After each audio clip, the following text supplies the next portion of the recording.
hair is not behaving. Hi everyone. I'm gonna move this a little bit closer because I am in the living room right now, and and I do apologize for the massive amount of noise. I have the dishwasher running, the washer and the dryer running, and I have a fan right here. So I don't know if I'm gonna be really loud. Yeah. So a couple of things. I am in the living room, obviously, and Sally is already starting to shed again. He's like in pre-shed mode, which is ridiculous because he hasn't even finished shedding off his first amount of shedding. So I come back here and his eyes are all kind of glazed over, and I'm like, what the heck? And but his skin is already starting to look funny, so I'm like, oh, okay, so he's shedding again. He just ate a huge rat, and when I say huge, it's medium size. With that being said, I'm gonna have a little bit of a bitch rant. I was going to PetSmart and buying a medium-sized rat, this is what I get for not knowing any better, for $13, which is ridiculous. Today I go to Petco and get a medium-sized rat for $6, and I open it up. It's huge, and it's actually a rat.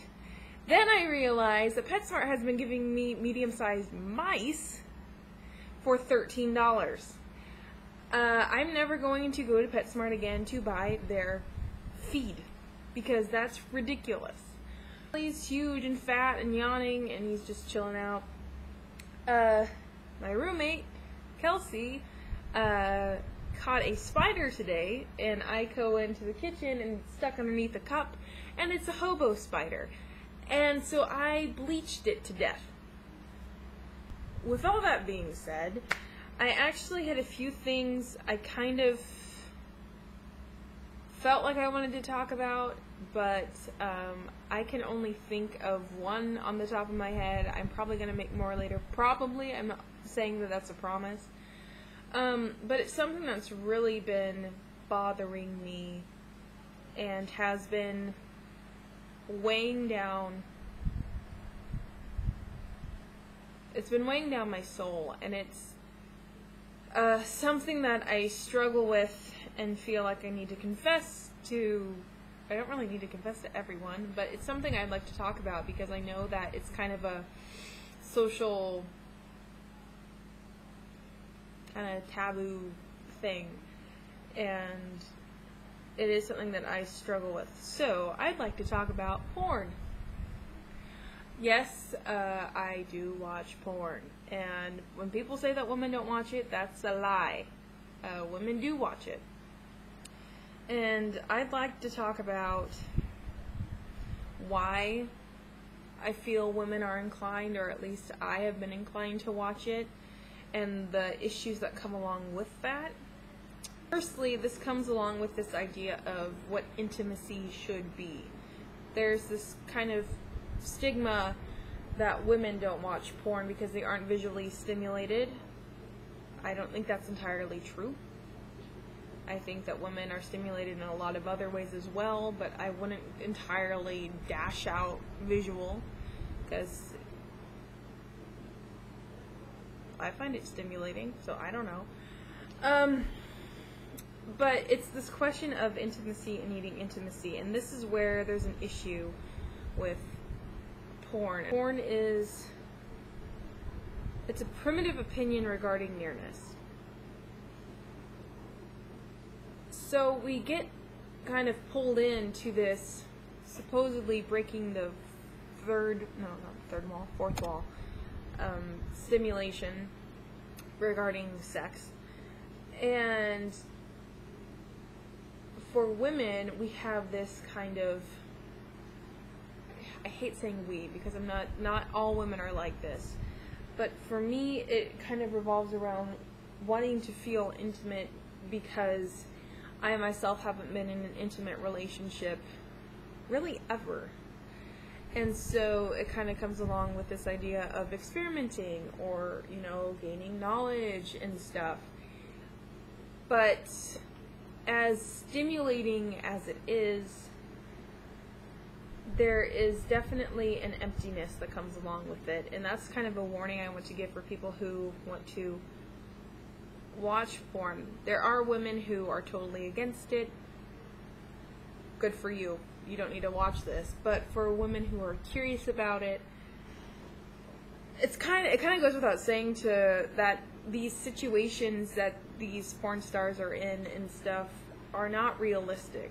Yes, they're having sex. Yes, that's real. But what's missing, and this is where I'm talking about emptiness, is the nearness. It's the intimacy that is actually missing. We see these couples or gangs of people having sex, and it's very physical, but what's missing is the emotion.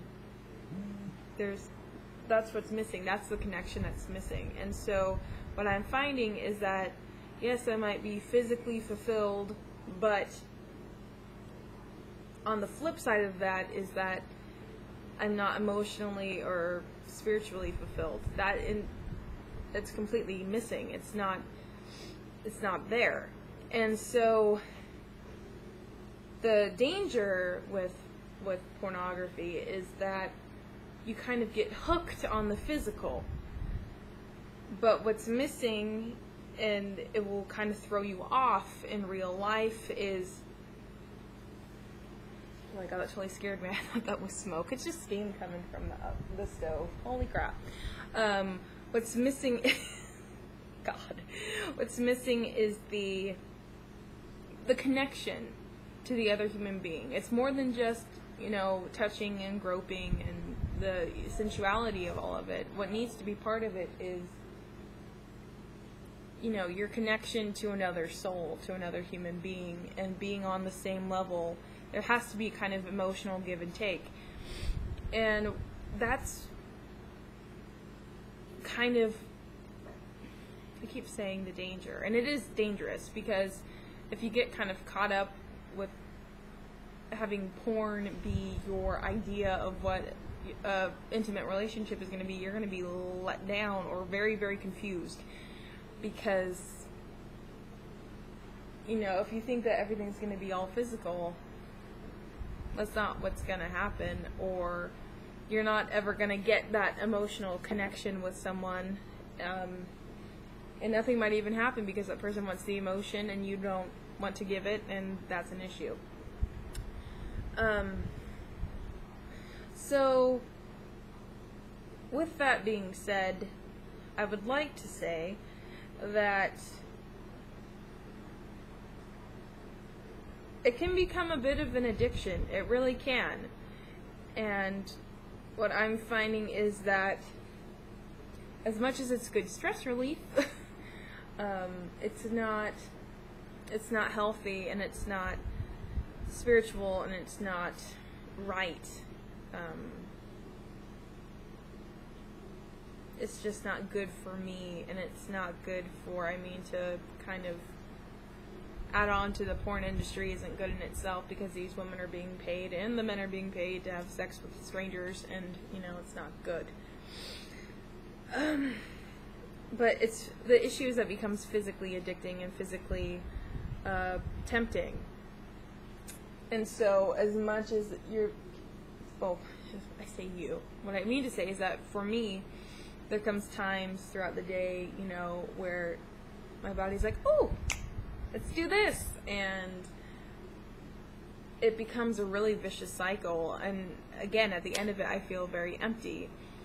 And so what I'm trying to say, basically, is that if you are thinking about watching porn, you might get addicted to it, and it's going to be a bit of a bitch to get out of. Pardon my language, but it will be difficult, and I'm struggling with it now, of trying to remove myself from that temptation and those thoughts, because I keep thinking about it, and what if in the future I meet that special someone, this man that I'm supposed to marry, and I will feel guilty about the fact that I've spent all this time finding pleasure in something else, not even physically there, than him. Does that make sense? It's a bit of kind of infidelity in a way. Or at least that's how I'm thinking of it. So, you guys, I would appreciate positive thoughts and prayers and stuff. And I know this was kind of maybe a bit TMI to some people, but it's been something that's been really kind of running around in my brain and has been really annoying. And since, you know, I'm pretty honest on my channel, I thought I'd bring it up. And is there anything else I wanted to say about that? I don't think so. I think that's all I really wanted to say on this topic. But just, you know, it is a struggle to get out of that loop. And I'm trying really hard to find other ways to deal with the temptation, or find ways to focus my energy on something else and just kind of get out of that loop.